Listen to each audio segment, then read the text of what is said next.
Peter is up here also, so questions can be directed at any of the speakers. I had a question regarding the modernity versus traditional model. My understanding is, for example, in Latin America, that prior to the European arrival in the Americas, that the crops that were basically grown were food crops.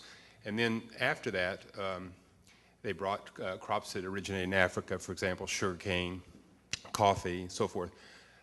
In the case of India and so forth, was there a change there, or indeed in the traditional model, did they grow foodstuffs and then later grow more cash crops? I guess that's mine. Of course, people have always grown foodstuffs, right, or they wouldn't, be able to eat. And reconstructing the history of what people do with crops is always a little difficult, of course. But it's very clear in the South Asian context that commercial production, that is production for markets, for the supplying of cities and so on, was very well established, or even by the first couple of centuries AD. So production for exchange was not an invention of the colonial period by any means. And I'll let Alan actually, if he wants, weigh in on the Latin American side, since Alan's other identity as a specialist in Andean anthropology and archaeology is not maybe evident to this group, but my sense of the New World situation is that in context where there were large urban societies, there was production of food for exchange as well, right? And that there are many kinds of crops that the crop that you call food. I mean, what constitutes food is an interesting question, right? Because sugar, like sugarcane, which was grown in both Southeast and South Asia for a very long time. It's food, but it's also grown on a commercial scale, right? You could think maybe cacao and other kinds of New World crops, which you can argue less they have political consequences, but are they food? We really start to get into sort of definitional problems. But I guess the basic point I would make is that commercialization and production for exchange is in no way in South Asia or really any other part of the world, I think, an invention of colonialism. It's something that comes about when we get large aggregated settlements and groups of people who are dependent on, other food producers who are specialists. Do you want to say? Yeah. Okay. Yeah. I want to thank everybody for these presentations. At certain moments, of course, I think it's impossible not to develop a sense that we're surrounded by crocodiles. And our best hope is to make friends with them or make them our relatives and until we have the means to actually exterminate them, that's our safest bet. And I know that's not what you're saying, because I take the argument that the fantastical memories and often westernized memories of traditional pasts are not a way to deal with the problems that are being faced now. But I guess my question is, this wonderful research that shows how environmental situations have been formed over centuries, and in fact we've dealt with, or people have dealt with, environmental catastrophe in the past. I'm wondering how, and this argument that there's a need to push beyond the rhetoric of traditionalism versus modernity. I'm wondering how, it sounds to me as though you're also arguing that people in these localities, the elites within the localities where these challenges are being faced, need themselves to build beyond the rhetoric of modernity versus traditionalism. And I guess I'm curious how you think this kind of research can feed into the discourses within Iraq and within South Asia, so that from this kind of scholarship there can be a new political solution on the ground that is outside of a kind of Western imposition or first world imposition.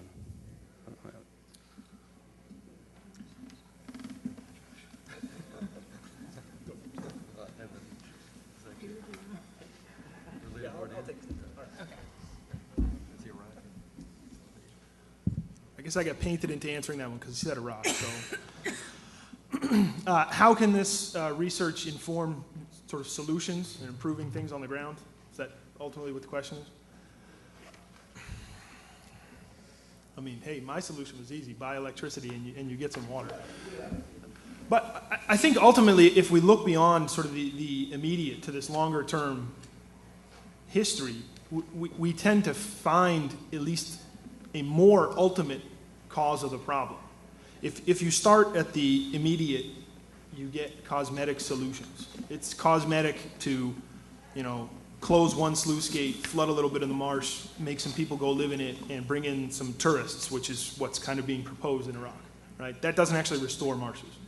It doesn't restore anybody's way of life. It's hard to get another nation to release more water. I mean, that's an ultimate solution. It's an ultimate solution to, radically change your forestry practices. It's an ultimate, but until you get to the real cause of it, you're not going to get a real solution. I think this is my, happy, optimistic, naive, quintessentially American view, but that's what it is. So that's the point. Let me just try a little bit on that one too, because Josh's background is in Middle East studies and public policy. So I mean, he's in a sense charged with dealing with these kind of policy problems and finding solutions, right? I mean, I myself am an archaeologist, so I mean, I have, as a discipline, we're not generally trained or expected to make any kind of contribution to the world at all, let's face it, other than to satisfy our own curiosity. But you can wag your finger. Train right? our students, yeah, but we can wag our fingers. But I think that this is, far too easy a position.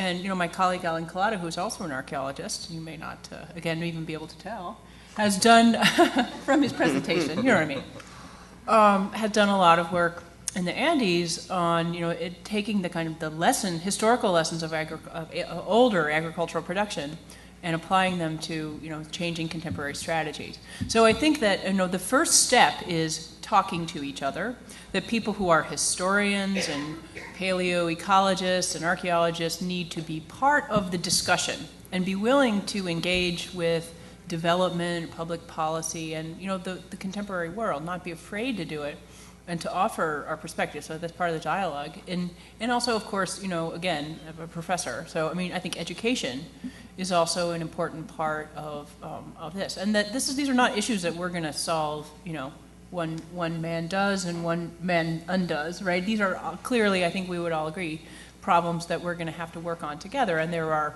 politicians and policy peoples and historians and agronomists and, all of these kinds of people whose data and perspectives are going to need to be taken into account. So the first step, I think, is just begin talking to each other and to integrate and trying to integrate this information into the kinds of political decision making and the models that are used in the development world. Ellen, did you want to talk a bit about those relationships in your project? I will, absolutely. Yeah, I mean, I would just adding to that, I think one thing is clear, talking to each other is important, but after a decade of talking to an economist and a set of ecologists, it's difficult. In my own department of anthropology, it is, quite frankly, has been for years apostasy for an anthropologist to actually work and talk to an economist. Now, I don't feel that way about the economists I work with. We actually talk about similar problems and issues, but it really does come down to the fact that an economist has a way of modeling the world that's very different from the way an anthropologist models the world, and the way an ecologist models the world, and even our sense of what a model is entirely different. Now, this has been 10 years of trying to figure out what we're all talking about, and I really cannot say, honestly, that we still really truly perceive what the other's issues are, the methods, and of course this is that classic problem that NSF now is trying to pour money into, trying to get qualitative and quantitative work together to address certain problems, and it's very difficult. So I think we have to keep talking to each other, but it's got to be a lot more intense, and one dimension of that with respect to the academy, I think, is that we have a real problem of interdisciplinarity, in my view, and that is fundamentally that only people who essentially are lucky to get to senior positions and can essentially abandon their discipline, if you will, essentially move away from their discipline. They don't have to be resolutely disciplined at some stage in their career, are the ones doing the conversation, whereas the younger faculty are inhibited. They all have to do their discipline. They really have to do that to be able to get the positions, to be able to get the kind of promotions and salaries and research funds and grant access. There are very few, in my view, very effective interdisciplinary degrees where one can get something that is called an interdisciplinary degree. If you're not an economist or an anthropologist or an ecologist and you know those disciplines like the back of your hand, you're in real trouble. And this is a real problem, and I don't know how to get around it. It has to do something with governance, with the systems that our universities are engaged in, to move the sense of tenuring and all of those issues to a situation in which we can really have young people, young faculty in there driving some of this interdisciplinary. Otherwise, it's just going to be people like me and others in privileged positions where I can just ignore the fact that one day I'm an archaeologist and pretend I'm an economist over here, or talk to an ecologist. I mean, this is something that only a very few people can do, and that's not enough. We need critical mass of people, and I don't think we have that yet.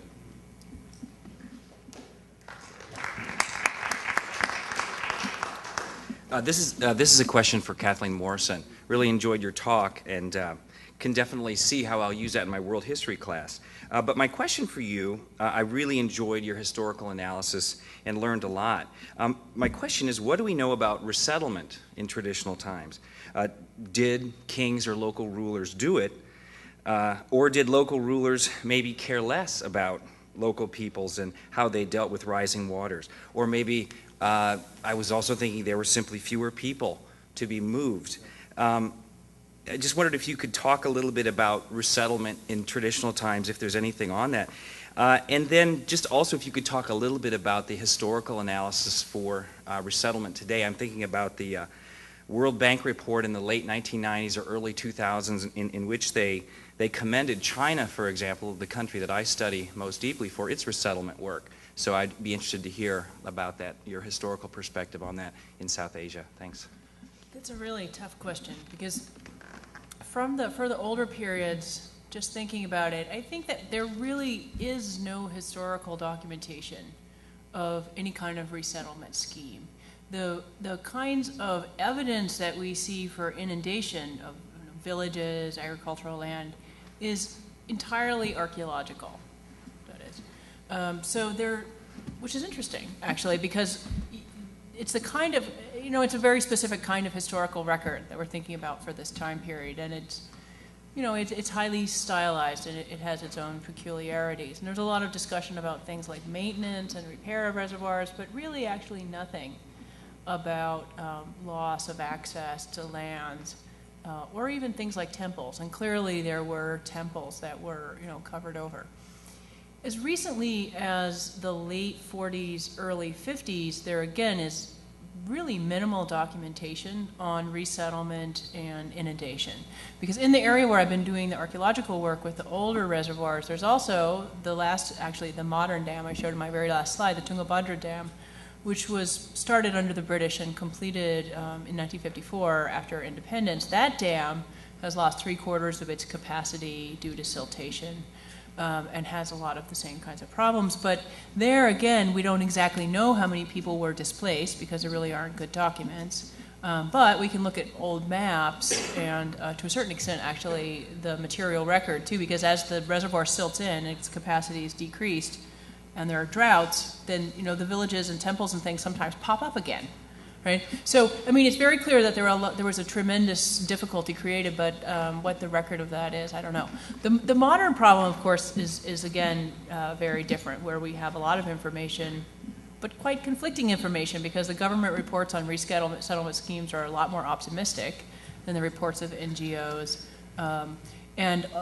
Where people even do have title to land, which is a lot of the big problem, right? Because people have to prove that they had title to lands that are being lost, right?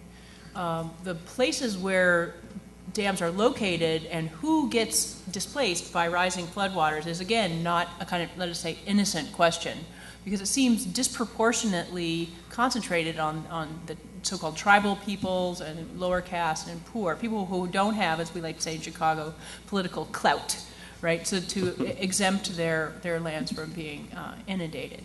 So these are the people who are already the poorest of the poor in any case, very often don't have title to lands, and some of the lands that are lost are common lands that no one has title to. And so people are doing grazing and firewood collecting and all the other kinds of things that they're cut off from. And so it's part of what happens is a large-scale migration to cities. So it's really intensifying rural to urban kinds of migration schemes. And also because, as I said, the kinds of agricultural regimes that come in after the construction of many of these dams, not all, but many, are a focus on very high-value, water-intensive, commercial, wet crops. And that's the kind of thing that absorbs labor as in a kind of underclass way and very few privileged landowners, not the kind of thing that's like, widespread employment. A lot of the rhetoric of construction of these schemes were so that, all the farmers could have some water for their millets and sorghum and other kinds of dried crops. But instead, what you get is commercial production of rice and sugarcane and that kind of thing. The Chinese case may be quite different, and I'm not, again, I'm not necessarily really a scholar of modern dams. So I'm sure then that the peculiarities of government and the kinds of problems of corruption and the nature of politics across different state boundaries in the case of India, because state governments are usually the ones involved, has a lot to do with it. So it's a very interesting question. I can't really answer it. I just appreciate you debunking the past as if we could go back to the past, everything would be fine, and that they dealt with problems in not always sustainable ways. But perhaps you could give us a few examples where traditional cultures did a good job of finding sustainable solutions. Were there any dams that were torn down or any kind of forest restorations that you look back pre-colonial times where they did solve some problems? I don't want to hog the mic. I'll just say, in the case of the area where we studied, actually a very interesting thing is the canal system. These canals, there are hundreds and hundreds of kilometers of canals that take off from the river. They were built, again, mostly from the 13th, 14th, 15th, and 16th century. And they required massive investments in labor on the part of the central government. They were financed by kings, and they were pretty much, kind of central planning sort of thing.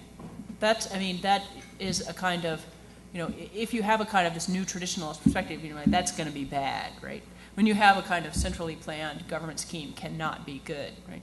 On the other hand, what we see is that the canal system, the pre-colonial canal system, is still in use, actually, and works extremely well. It's managed by a farmer cooperative, interestingly enough, which emerged, I think, when central political control collapsed. Right? So these very, very old canals are working very well. There's no serious problems of salinization or waterlogging. They've been supporting, intensive production of wet crops for over 600 years without any apparent difficulty whatsoever. The reservoir system, on the other hand, is virtually all abandoned, and there were clearly very serious kinds of ecological consequences. Now, they were both initially created through the activities of elites, working, and some worked, and some didn't. And part of the specifics, I think, in this case, has to do with the very peculiar kinds of topographic and environmental constraints of the different systems. So this, lesson, as it were, is not necessarily a lesson for the whole world. It's a lesson for locations with these kinds of soils and slopes and that kind of thing. So yeah, there's good and bad. Could I just briefly say one thing here? Actually, I do not disagree with my colleague Kathleen. I wouldn't dare to do that. She heads this operation. But actually, what I would say is, and I agree absolutely with what her analysis of this contrast between modernity and tradition, and that one has to be very careful the way, particularly environmentalist rhetoric, has taken up the traditional and the ancient systems as some sort of a panacea and a situation. Of course, the classic, the noble savage as stewards of the environment and so forth. I also think, though, in my own perspective, that counter-rhetoric of we can't all be romantic up here has perhaps gone to rather to an extreme, to the extent that, in fact, there are indigenous systems that are rather sustainable at certain scales. There are people who actually have very different sense of value in the landscape. They think of value in a different way. It isn't commodity-driven necessarily. It's perhaps kind of pragmatic, hybrid systems in which they're engaged in commercial production, but they also are engaged in agriculture as something that actually generates systems of value that are very different than what we think of in modernity. So those things should be thought of and not simply dismissed as sort of, well, romance of the past. And in fact, I'm passionate about this because there's an interesting book which is from a social anthropology student who I invited into my research project in the Andes to actually analyze a project I was doing that Kathy alluded to on agricultural systems. And the entire book was essentially an attack on the project that I directed, which was fine, because this is what I invite my students to do all the time. That's what we do at Chicago. We're always arguing with each other. That was fine, but it is, again, based on, I think, an extreme representation of this rhetoric. Oh, well, it's all agrarian romanticism if you attempt to even think that there is a future for rural areas. And I think we have to be very careful, too, at the same time, to balance our sense of what is value, what are we talking about here, so that we don't dismiss some of these non-Western, traditional, indigenous, which again are configured, as Kathy rightly says, small scale when they're not. When you look at these reservoirs that Kathy works with, they're absolutely scalar if we're worried about scale and size and global solutions. Well, we can look there for some possible solutions as well. Maybe one more question. Sure. A few comments to Josh. The first one, after 1950, the dam built in the eastern Turkey, Syria, and Iran, they create certain impact to the marsh area. And because this area is the confluence of the Tigris and Euphrates. And actually, in 1993, Saddam Hussein, he implemented the engineering plan created in Britain during the colonial period to create those canals. And then right now we know that the water resources are shared by Iran, Turkey, and Syria. So for the restoration, I would say need to be carefully deal with the international politics regarding the water resources sharing. Second comment, the local, after 1993, the water through the canal to create the agricultural irrigation. And after we restored the marshland, they definitely have an impact between the current agricultural irrigation and the marsh area. Number three, the application of the hydroelectric, I consider is so significant at this moment, especially for those countries, Iraq, Iran, Syria, Turkey, to fulfill the greenhouse gases there in the Kyoto Protocol. I believe those important factors need to be considered. And then number four, the oil factor. We know that Iraq is the second largest oil reserve country. The proven reserve is about 1,000 billion barrel. And then the reserve basically in the southern region of Iraq. And I believe this is the area. So oil factor is the one of the factors need to be dealt with in the political discussion. And then the last one, I saw your GIS map, and actually my suggestion is GIS, most of people use for mapping purpose. And I believe you can, along with the topography data, to carefully calculate the water needed to restore it in the area. It's doable. Thank you very much. Okay. I don't disagree with a thing you said. The problem with the marshes is that you're absolutely correct. There's a political reality that other countries are holding this water back, and they're doing something good with the water. They're producing energy for their countries that otherwise would be produced in some other means. All true. The problem with the marshes, ultimately, I think, is that many of the local people don't necessarily want marshes there, and perhaps the ecological reality is that marshes would probably dry up and go away if somebody wasn't trying to keep them there. It's very possible that the local people would use what water is left for agriculture, or they would dry it out for expansion of oil production or something else. It may be that wetlands and marshes are a relic of the past. Wetlands dry up all the time for a variety of different reasons. But somebody has decided that you need to keep some marshes there in Iraq. And that's fine, right? But if that marsh becomes a museum in which people have to live because somebody has decided that they have to live there, that's a problem, particularly if the way that they want to live doesn't sort of accord to what life in that marsh is like. So it may be that these marshes just sort of need to be forgotten about, and that doesn't really settle or it's not a good taste in a lot of people's mouths to admit that that might be a bygone era. You're absolutely correct. There's no real good solution, and I take all of your comments. Thank you.